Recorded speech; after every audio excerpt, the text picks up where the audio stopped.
Hello, my name is Albert Lin, and I'm from the Greger Lab at Princeton University. And in this talk, I'll show you how we have taken data from living fly embryos and used this data to construct mathematical models for gene expression noise. All right, so let's start off with the central dogma for the second time today, yes. So the flow of genetic information between DNA, RNA, and protein is fundamental to all living things. This information transfer is often thought of as a deterministic process. However, transcription, which is the fundamental mechanism through which DNA is translated to RNA, is known to be a very noisy process, partly due to low copy numbers of many molecular players, such as DNA itself and transcription factors. And the resulting noise in gene expression has important consequences throughout biology. So transcriptional noise has been studied in bees, such as in the well-known study conducted by Multicellular back in 2002, in E. coli in bacteria, as well as in yeast. However, with unicellular organisms, it is often difficult to compare cells with identical internal and external conditions. Additionally, in order to study transcriptional noise in the context of development, a multicellular platform is required. So Drosophila is a common model organism for studying gene transcription, and it makes an optimal choice for this study. Genes in multicellular organisms, such as Drosophila, regulate each other, creating complex networks, which give cells in a developing organism very precise spatial information. In a growing fruit fly embryo, for example, by the end of nuclear cycle 14, which is about 3 hours of development, all the cells in the embryo know their position uniquely, and high precision in this network is crucial, since the information delivered in these patterning genes determines the fate of each cell, whether it will develop into an eye or a wing or a leg. And so to understand how cells in multicellular organisms deal with these high noise levels, we must first understand the sources of transcriptional noise in a living multicellular system. So in this study, we focus on one link in the developmental gene network in fruit flies, the gap gene hunchback, which is driven by the gene bigoid. And this is one of the first links in the network, and you can think about it as kind of the fly getting the first bit of information to itself. So it's whether they're in the front half or the back half of the embryo. Bigoid forms an exponentially decaying gradient from the anterior pole of the embryo. It controls the transcription of hunchback mRNA in the embryo, and hunchback expresses in a more step-like pattern, with a domain of expression in the anterior region, a steep transition region, and then an inactive domain in the posterior region. And so many of the studies of these genes that have been done historically in Drosophila have been conducted with fixed tissue. However, fixed tissue experiments are somewhat limited in investigating the sources of transcriptional noise because you cannot observe transcriptional dynamics. You only get average behavior over time. And so to study transcriptional noise, we must first use a live imaging technique to allow us to observe mRNA transcription in each cell in the embryo in real time. So to do this, we use a system based on MS2 RNA stem loops and the associated viral coprotein, MCP. So these MS2 stem loop sequences were incorporated into our artificial construct, which is driven by the hunchback P2 promoter enhancement. So this kind of gives us a readout of hunchback expression. So when the RNA polymerase binds on the promoter, it's going to transcribe these stem loops, and the stem loops are bound by MCP, which has been fused to a green fluorescent protein. And this tags the mRNA. And as the polymerase moves down the gene, this process is repeated for the next bound polymerase. And so there can be up to the order of hundreds of these mRNAs all transcribing at the same time, just one after another. And the co-localization of these GFPs results in a fluorescent spot at each actively transcribing site in the embryo. So under the microscope, we see these spots. You see these green spots of transcription in the embryo. And here's a movie of some of the data we took. You can see the transcription spots glowing green in each nucleus, which are marked in red with histone RFP. And you can see 2 spots in each nucleus because the flies are carrying 2 copies of the reporter construct. And the intensity of the spot at any given time is the sum over all mRNAs being actively transcribed at that point in time. So by measuring this intensity, we can determine this number of mRNAs. So here's an example of just one nucleus. And so we can quantify the fluorescence of this site through time. This creates a time trace of the intensities. And And because the intensity at any given time is proportional to the number of mRNAs being actively transcribed, it can be thought of as a rate of mRNA production. And by integrating under these curves, we can determine these flies that are carrying two copies, they're homozygous. We see that in some nuclei there are two sites, like this one, and some there are one, and some there's no sites at all. And so this rules out the possibility that the decision to initiate transcription was being made entirely at a nuclear level. It raises another question, however, of whether this decision is being made independently at each transcription site. So by interpreting the fraction of active nuclei that we saw in the previous slide as a probability of transcription activation as a function of position, we can make a prediction for the fraction of 2-spot and 1-spot nuclei we would expect to see in a fly that's carrying two copies of the reporter under the assumption of independence. And this is just by taking p squared for 2 spots and 2p1 minus p for 1 spots. And when we actually look at the data we get and we experimentally determine this fraction, we see that it's in pretty close agreement with these predictions. And this result demonstrates that the decision to transcribe or to remain inactive is being made independently by individual sites. But remember that we have a bit more data than this. We can look at more than just the binary on-off decision. We have information about the total amount of mRNA that's produced at each of these sites.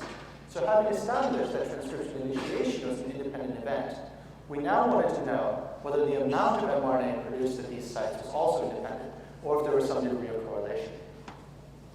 So again, if we look at the anterior region where Hunchback is fully on, and we plot the amount of production from each of these nuclei in a scatter plot. So each of these points in this graph is a single nucleus, and we're plotting production at one locus against production at a second locus. We see that it's pretty much a big ball. It's not very correlated. However, as we move to the transition region, stuff becomes much more correlated. It lines up much more tightly along the x equals y line. So we wanted to quantify this effect. In order to do this, we divided the embryo up into narrow bins along its anterior posterior axis and analyzed the mRNA distribution in each bin. So we defined the total. So we first have come with some mathematical definitions for this, and we used the same definitions that have been used in the field for studying intrinsic and correlated noise in bacteria and in yeast. So this is the formulation that was developed by Elowitz and Stein.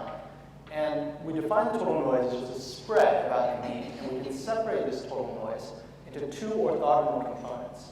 The correlated noise is the covariance, and it measures the degree to which the nuclei are lining up along the x equals y line. And the intrinsic noise, which is everything left, measures the spread about the x equals y line. So just to look at the limited cases, in a completely uncorrelated system, the distribution would be like a ball around the midpoint. And in a completely correlated system, you would just see a line along x equals y. So biologically, what does this all mean? So we can interpret the correlated noise as noise resulting from factors which are global to a single nucleus, but vary between nearby nuclei, and even if the nuclei have the same average behavior. And so understanding the correlated noise will give us some information about the role that environmental fluctuations play in noise in the embryo. Intrinsic noise, on the other hand, is a measure of the stochasticity that's inherent to the biochemical reactions of transcription itself. So modeling the intrinsic noise should give us some information about the microscopic mechanisms of transcription. So we divided the embryos into very narrow bins, so they're comparable to a single nuclear diameter. And then we calculated both the intrinsic and the correlated noise in each of these bins. And we see from the plot that both intrinsic and correlated noise are pretty low in the anterior, where Hunchback is strongly expressed. And the intrinsic noise is higher than the correlated noise. As we move into the transition region, and as Hunchback expression decreases, both intrinsic and correlated noise increase. And significantly, in the transition region of the embryo, the correlated component of the noise becomes a bit larger than the intrinsic component. So having separated the intrinsic and correlated components of the noise, our next objective was to model each component individually. And so we're going to start by discussing the correlated noise, and then we'll come back and look at the intrinsic noise. So our initial hypothesis to explain the correlated noise was that it was a result of variability in the input transcription factor, bicoid. So recall that bicoid is an exponentially decaying gradient from the anterior pole, while Hunchback forms a more sigmoidal pattern. And so these two spatial patterns may be plotted against each other to determine the input-output function between bicoid protein concentration and hunchback mRNA production. And the steepness of the hunchback transition results in a sigmoidal input-output function. So the concentration of bicoid is known to vary at about 10% between nearby nuclei. And this noise in bicoid expression is constant along its entire radius. However, we would expect the system to be most sensitive to this input noise around the transition region. And this is because in both the anterior and the posterior regions, a variation in bicoid concentration would have a small impact on hunchback expression, because the hunchback profile is flat in those regions. But due to the steepness of the input-output function in the transition region, a small variation in bicoid there will result in large changes in hunchback expression. So both the bicoid and hunchback profiles have been experimentally determined with very high precision. And this allows us to construct the input-output function experimentally. And so we fit this input-output relation with the Hill function, and then we propagated the 10% variation in bicoid through the fit. And this gives a prediction for the correlated noise we expect as a consequence of the noise in bicoid. And so the correlated noise data is plotted here with the blue curve, the prediction made by propagating the 10% variability in bicoid concentration through the bicoid hunchback input-output function. And so the predicted curve captures the majority of the data points. And I want to emphasize that all the parameters of this fit are experimentally set. And the only one that isn't is this offset here, which recently we've actually determined is comparable to the measurement noise resulting from protein mRNA binding dynamics of the reporter system. And so this strong level of agreement between the correlated noise data and the prediction made by input variability propagation suggests that variations in bicoid concentration between neighboring nuclei constitute the primary source of correlated noise we see for the expression in hunchback. All right, so let's now move on to address the second component of the transcriptional noise, which is the intrinsic component. And so when we plotted the intrinsic noise as a function of mean mRNA production, we saw that the intrinsic noise decreased as mRNA production increased, and the data followed the decay expected from a simple constant rate process, or a Poisson process. And so biologically, this suggests a one-state system, where the polymerase binds the promoter at a constant probability.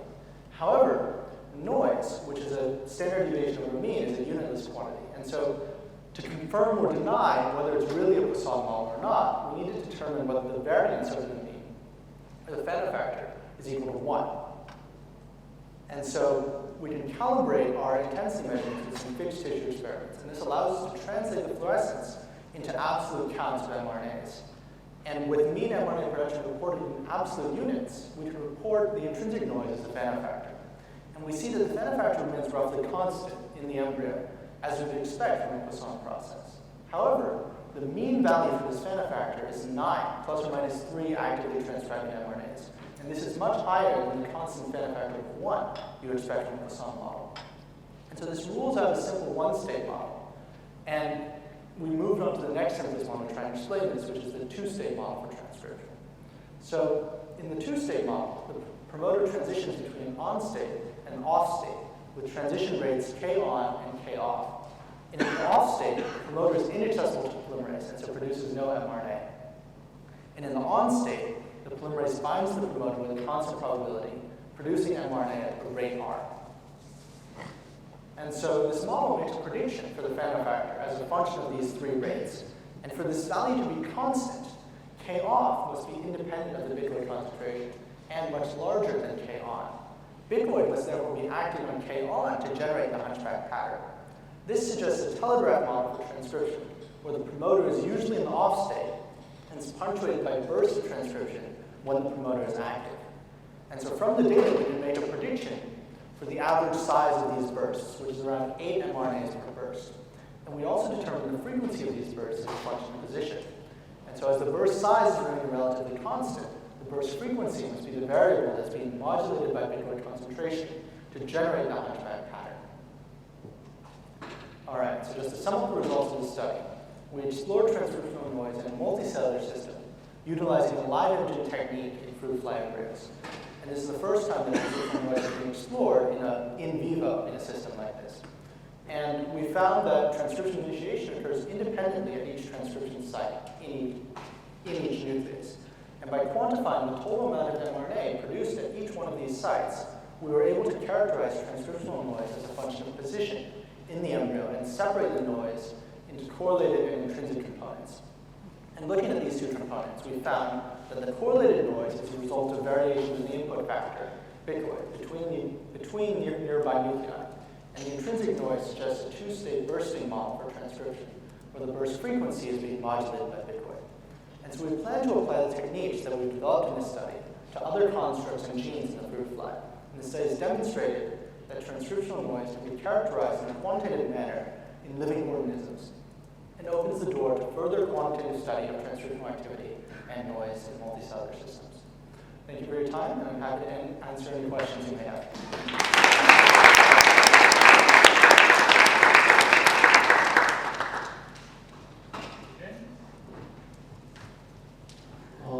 When we think about the amount of mass message RNA, do we have to consider about the degradation? About what, sorry? Degradation. So because we're looking at the production site only, we don't have to account for degradation when we're calculating the total production. So total production is different from the total amount of mRNA that's in the nucleus, right? So if you want to get a number for total amount of mRNA in the nucleus at a given point in time, then you do have to account for degradation. But because we're integrating just from the production site, the number we're looking at is just the total number produced.